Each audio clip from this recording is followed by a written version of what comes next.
folks. Muzzer here. Nice hot day in the outback. Thought I'd cool off, have a bit of a chinwag about this place. It's the world. Well, that's not the world, it's just a ball, but look, there's Australia. There's North Pole, see the polar bears, emperor penguins, lovely. That's where all the trouble's going on. Oh, there and there. Bit of war. But I thought, instead of talking about war, I thought I'd talk about aliens and planet management systems, which is probably a bit of a lighter topic, but it helps me practice doing the old jibbity-jabbity. So when I get down to some serious stuff, I'll probably be able to do it properly. So here we've got the world. Now, if you're any kind of an alien, let's say you're just travelling around and you're going, oh, we do what we do,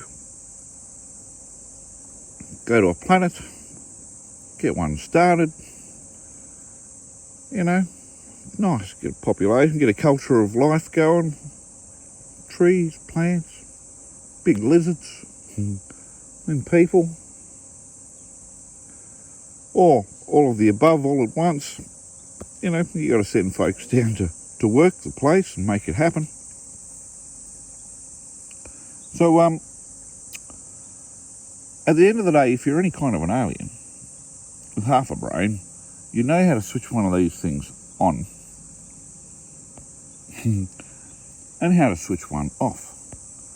The reason why you want to know how to switch one off is because you don't want to leave it so it turns into a cesspit of war, and anger and horror, and you know, because that's not the whole point. You don't want living critters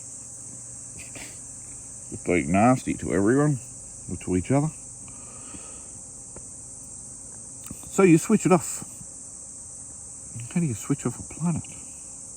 Now, in all of our nastinesses and wonderful sciences,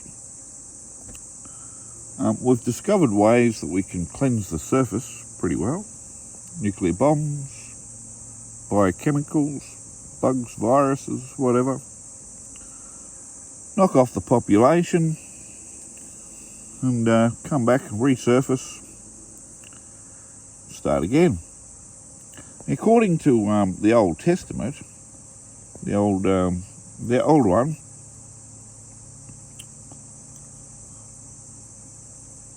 they have a thing in there that says every 7,000 years they have a great cleansing, nice reset, global reset. They just kill everyone and just keep a few and then start again and build back better. So they have a great reset and then they build back better. Sort of. Because while they were writing that book, you know, most of their world at the time was barely as big as my fingernail. And so in their book it was like, yeah, we're going to cleanse the world, which meant the known world. So they killed everyone and then started back again. It was like Sodom and Gomorrah.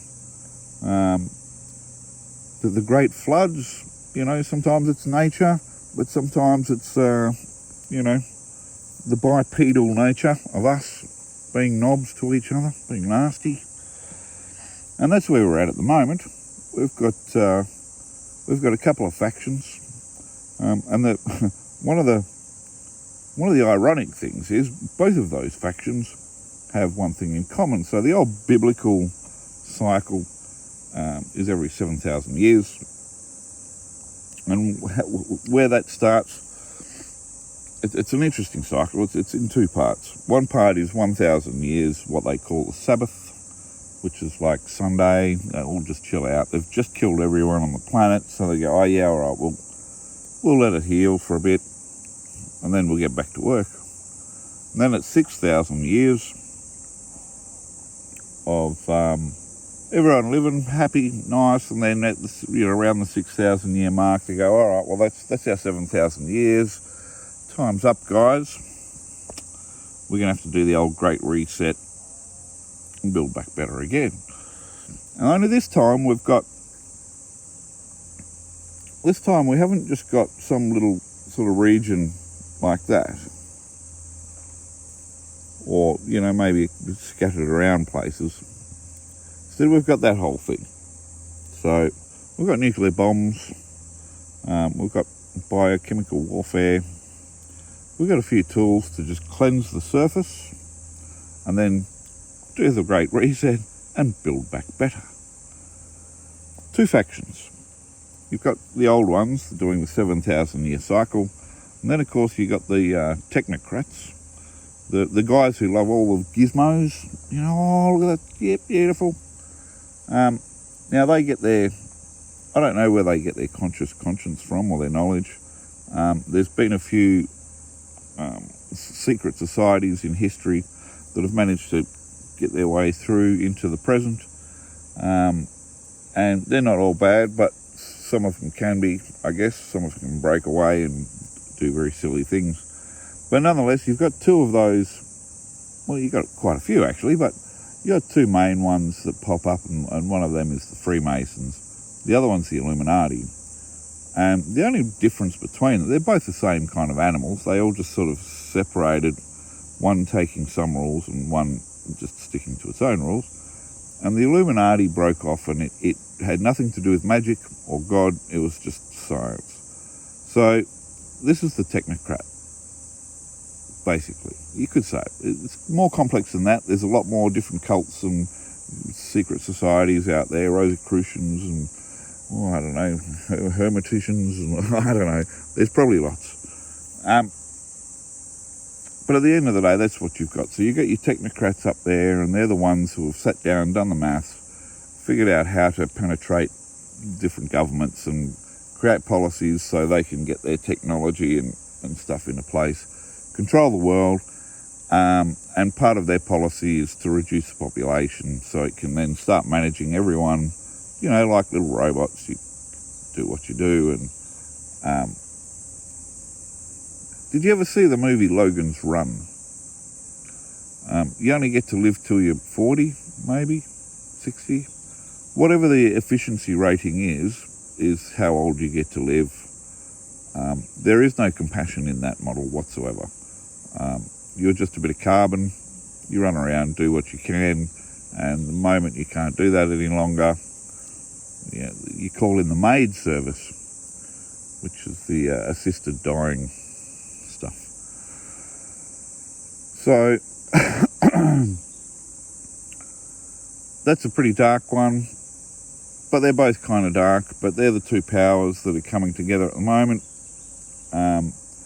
And you'll find the technocrats are the ones that are sprouting, we own this, we own the science, and you will eat the bugs, and we know better than everyone else, we know what's good for you. So they're the arms of the United Nations. The United Nations itself has its own policies around that line. So they're pretty much the technocrats, want to bring in technology, turn the world into a little, China syndrome kind of thing, with Big Brother always watching and turning you on and off, stopping you doing whatever you want to do. And, most folks probably don't appreciate the level of cuntiness that really is, because none of us have seen it, really. And at the end of the day, we're stuck here. We've got these two huge forces, and there's no getting around it. Like all our governments, in the first place, our governments, every nation on the planet has at some stage, I'm nearly at 10 minutes, so I better make this quick. So at the end of the day, if you're a good alien, you know how to switch one of these on and switch one off. And the reason why you switch them off is so you don't get silliness like we've got going on now. So some alien didn't do their job right. They came here. Now I'm just sort of joking with you, but